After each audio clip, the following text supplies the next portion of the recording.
Hello friends, welcome to Needles and Ladles. இன்னைக்கு நம்ம 8 வயசு குழந்தைக்கான jumpsuit எப்படி தைக்கிறதுன்னு பார்க்க போறோம். இது அதுக்கான மெஷர்மென்ட். நீங்க எந்த சைஸ் தைக்கிறீங்களோ அதுக்கான மெஷர்மென்ட் எடுத்துக்கோங்க. இப்போ நான் தைக்க போற அளவுக்கு காட்டன் cloth வந்து 1.5 மீட்டர் எடுத்துர்க்கேன். இந்த துணியோட அகலம் வந்து 44 inches இருக்கு. இப்போ டாப் பார்ட் கட் பண்ண ஃபோல்டட்ல ரெண்டு லேயர் இருக்க மாதிரி துணி எடுத்துர்க்கோம். இதோட டோட்டல் லெந்த் 13 inches, width அகலம் வந்து 8 inch இருக்கு. மேலே ஒரு 1/2 inch வந்து ஷோல்டர் சீம் அலவன்ஸ் விட்டுறணும். அங்கேருந்து half of ஷோல்டர் 5.5 inchும் ஒரு 1/2 inch சீம் அலவன்ஸ் ஆர்ம் ஹோலுக்கும் விட்டுருக்கோம். ஸோ டோட்டலாக 6 inch இருக்குது. அதே லைனில் நெக் வித்து 2.5 inch எடுத்திருக்கோம். இப்போ இது பார்த்திங்கன்னா டோட்டலாக நம்மளுக்கு 12 inch தேவை. மேலே ஒரு 1/2 inch போயிடும், கீழே தைக்கிறதுக்கு ஒரு 1/2 inch.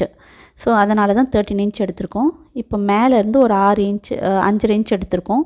half of ஷோல்டர் எங்கே எடுத்தோமோ அதே இடத்துலேருந்து இந்த 6 inch மார்க் பண்ணிக்கிறோம் ஸ்ட்ரெயிட் லைன் வரைகிறதுக்காக. இப்போ இங்கே தான் நம்ம வந்து செஸ்ட் ரவுண்ட் எடுக்க போகிறோம். இந்த பாயிண்டில் நம்மளோட செஸ்ட் வந்து 24 inches இருக்குது. ஸோ 1/4 வந்து 6 inch வரும். ஒரு 1/2 inch லூஸுக்கு 1.5 inch சீம் அலவன்ஸ். ஸோ மொத்தமாக 8 inch இங்கே எடுத்துக்கிறோம். குழந்தைங்களுக்கு அந்த செஸ்ட்டு அந்த ஆர்மோல் லைன்லாம் சேமாக தான் இருக்கும். நம்ம அதுக்கேற்ற மாதிரி கர்வ் வரைஞ்சிக்கலாம். நான் இங்கே 6.5 inch லூஸோடு எடுத்திருக்கேன். இப்போ அதே மாதிரி வேஸ்ட்டும் 24 inches தான் இருக்குது. நீங்கள் அதே 6 inchும் எடுத்துக்கலாம், இல்லை 6 inch எடுத்துக்கலாம். நான் இங்கே 6 inch எடுத்து 1.5 inch சீம் அலவன்ஸ் விட்டுருக்கேன். ஸோ டோட்டலாக 7.5 inch. இந்த லைன் ஜாயின் பண்ணிக்கோங்க. இதுதான் நம்ம கட் பண்ண போகிற லைனு. இப்போ நம்ம எங்கே பாயிண்ட் வரைஞ்சோமோ செஸ்ட்டுக்கு அங்கே ஆர்ம் ஹோல் கர்வ் வரைஞ்சிக்கோங்க. இப்போ நம்ம வரைஞ்சிருக்கிறது பேக் ஆர்ம் ஹோல் கர்வ். இப்போது back neck front neck 2 inch, back neck 1 inch வச்சு நமக்கு தேவையான நெக் ஷேப் வரைஞ்சிக்கலாம். நான் இப்போ இங்கே ரவுண்ட் நெக் தான் வரைகிறேன். அதை நீங்கள் பாக்ஸ் மாதிரி போட்டுட்டும் வரைஞ்சிக்கலாம், இல்லை ஃப்ரெஞ்ச் கர்வ் வச்சும் வரைஞ்சிக்கலாம். இப்போது இங்கேருந்து ஒரு 1/2 inch ஷோல்டர் ஸ்லோப் எடுத்துக்கிறோம். அதாவது நம்ம லைன் ஆல்ரெடி மேலே விட்டோம் இல்லையா, அங்கேருந்து 1/2 inch கீழே. இது வந்து ஷோல்டர் தைக்கிற இது. அதுக்கு மேலே நம்ம சீம் அலவன்ஸ் விடுவோம். இப்போ கிளியராக தெரியுதுன்னு நினைக்கிறேன். இப்போ ஃப்ரண்ட் ஆர்ம் ஹோல் வரைகிறதுக்கு இந்த இதை லைனை மெஷர் பண்ணுங்கள். அதோட பாதி 2.5 inch அங்கேருந்து ஒரு 1/2 inch உள்ளே தள்ளி எடுத்து நம்ம ஏற்கனவே வரைஞ்சிருக்க பேக் கர்வ் மாதிரியே இந்த பாயிண்ட்டை ஜாயின் பண்ணி வரைஞ்சிக்கோங்க. ஸோ இப்போ நம்மளோட ஃப்ரண்ட் ஆர்ம் ஹோலும் கிடச்சிருச்சு. இப்போ மேலே நம்ம 1/2 inch லைன் விட்டுருந்தோம் இல்லையா, அதில் சீம் அலவன்ஸ் ஷோல்டருக்கானது வரைஞ்சி கட் பண்ணிக்கிறோம். இப்போது இந்த கட் பண்ண பீஸை இன்னொரு 2 layer துணி மேலே வச்சுருக்கோம். இங்கே ஒரு 1 inch தள்ளி வச்சுருக்கோம். எதுக்குன்னா ஜிப்புக்கான அலவன்ஸ். அது தள்ளி வச்சுட்டு நம்ம வரைஞ்சிருக்க மற்ற கர்வெல்லாம் மார்க் பண்ணிக்கலாம். இப்போ நம்ம இது கட் பண்ணி எடுத்துகிட்டு பேக் கட் பண்ணதுக்கப்புறம் இந்த ஃப்ரண்ட் பீஸ்லேயே நெக்கும் ஆர்ம் ஹோலும் கட் பண்ணி எடுத்துக்கணும். இப்போ நம்ம வந்து பேக் பார்ட் கட் பண்ணுறோம். ஸோ கட் பண்ணியாச்சு. இப்போ அடுத்தது பேண்ட் எப்படி கட் பண்ணுறதுன்னு பார்ப்போம். அதுக்கு நான் டோட்டலாக 33 inch எடுத்திருக்கேன். அதில் முதல் ஒரு 1/2 inch மேலே விட்டு லைன் வரைஞ்சிக்கலாம். இது எதுக்குன்னா நம்ம டாப் பார்ட்டோடு ஜாயின் பண்ணுறதுக்கு. ஸோ இப்போ பேலன்ஸ் 32.5 inch இருக்கும். அங்கேலேருந்து ஒரு 1.5 inch பாட்டம் மடித்து தைக்கிறதுக்கு. ஸோ 31 inches நம்மளோட ரெடி லென்த்து பேண்ட்டோடது கிடைக்கும். பார்த்திங்கன்னா இங்கே நான் டோட்டலாக 33 inch எடுத்திருக்கேன். ஸோ மேலே ஒரு 1/2 inch, கீழே பாட்டம் 1.5 inch. ஏண்டா இவங்களுக்கு 31 + 12 43 inch டோட்டலாக தேவைப்படுது. இது பார்த்திங்கன்னா ஃபோல்டடில் இருக்குது. இந்த பக்கம் வந்து 2 layer ஃபோல்டும் ஒரு 2 செப்ரேட் லேயரும் இருக்கும் 4 layers. அந்த பக்கம் பார்த்திங்கன்னா ஃபுல் ஃபோல்டட், மொத்தமாக இப்படி ஃபோல்ட் ஆகிருக்கும். ஸோ இப்போ இங்கே இந்த டாப் பார்ட்டை வச்சுட்டு இந்த இதை மார்க் பண்ணிக்குவோம். 7 inch கிட்ட இருக்கு இல்லையா, அது அப்படிலாம் நீங்கள் 8 inch வேணும்னாலும் எடுத்துக்கலாம். ஸோ அந்த இடத்துலேருந்து நம்ம க்ராச் ஏரியா 10 inch தேவை. நான் 10.5 inch எடுக்கிறேன். ஏன்டா கீழே லெக் சைட் தைக்கும் போது ஒரு 1/2 inch போயிடும். ஸோ 2 பக்கமும் 10.5 inch மார்க் பண்ணி ஒரு ஸ்ட்ரெயிட் லைன் வரைஞ்சிக்கோங்க. இப்போ இந்த இடத்துல மேலே எவ்வளோ எடுத்தோமோ அதே அளவு எடுத்துகிட்டு ஒரு ஸ்ட்ரெயிட் லைன் போட்டுக்கோங்க. அங்கேலேருந்து ஒரு 2 inch அந்த க்ராச் வரைகிறதுக்காக, அந்த கர்வ் வரைகிறதுக்கு வேண்டி எக்ஸ்ட்ரா எடுக்கிறோம். அப்போ தான் நம்மளுக்கு கம்ஃபர்டபுளாக இருக்கும். அந்த 2 inch மார்க் பண்ண இடத்துலேருந்து இந்த லைனுக்கு ஒரு கர்வ் வரைஞ்சி எடுத்துக்கோங்க.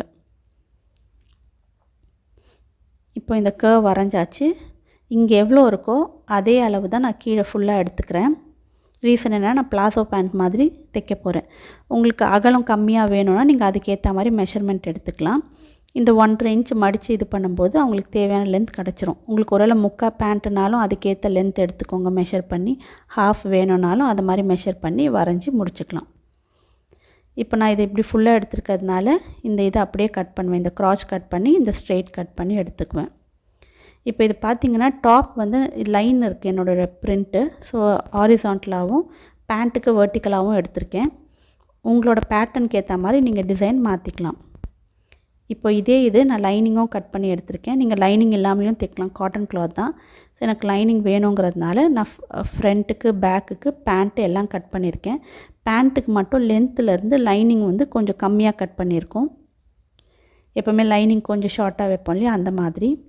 ஸோ இப்போ பார்த்தீங்கன்னா லைனிங்கோட ஃப்ரண்ட்டு பேக்கு அதே மாதிரி மெயின் ஃபேப்ரிக்கோட ஃப்ரண்ட்டு பேக்கு எடுத்துக்கிறோம்.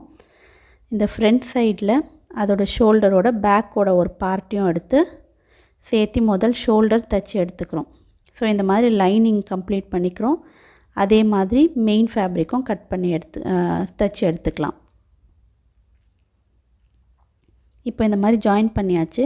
இது முடித்ததுக்கப்புறம் நம்ம right side over right side, இது ரெண்டுமே ரைட் சைடில் இருக்குது, ஒன்றுக்கு மேலே ஒன்று போட்டுடணும்.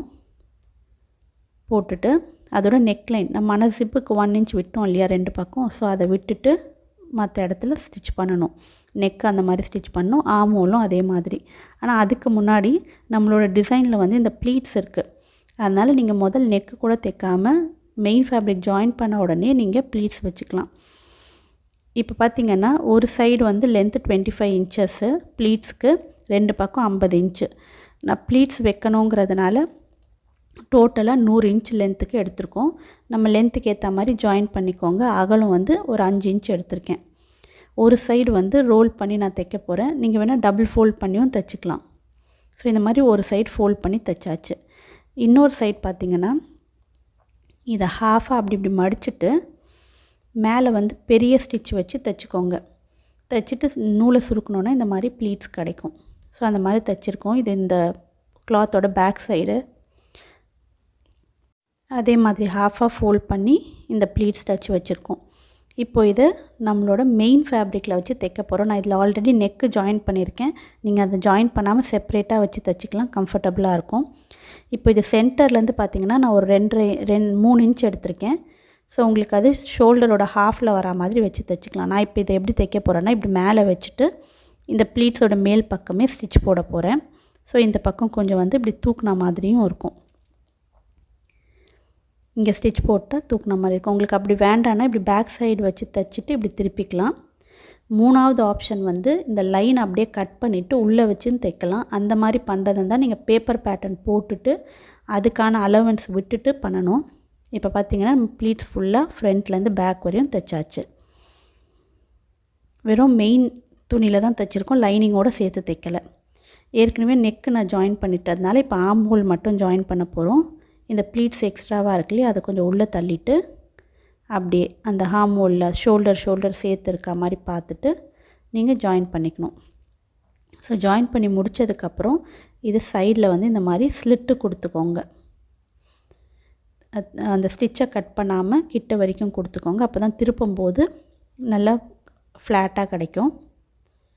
இப்போ இதை எப்படி திருப்புறதுன்னு பார்ப்போம். இங்கே பார்த்திங்கன்னா நம்ம ஷோல்டரில் மட்டும் ஸ்பேஸ் இருக்கும். ஸோ அது வழியாக நம்ம கையை விட்டுட்டு சிசர் மாதிரி வச்சுக்கோங்க விரலை.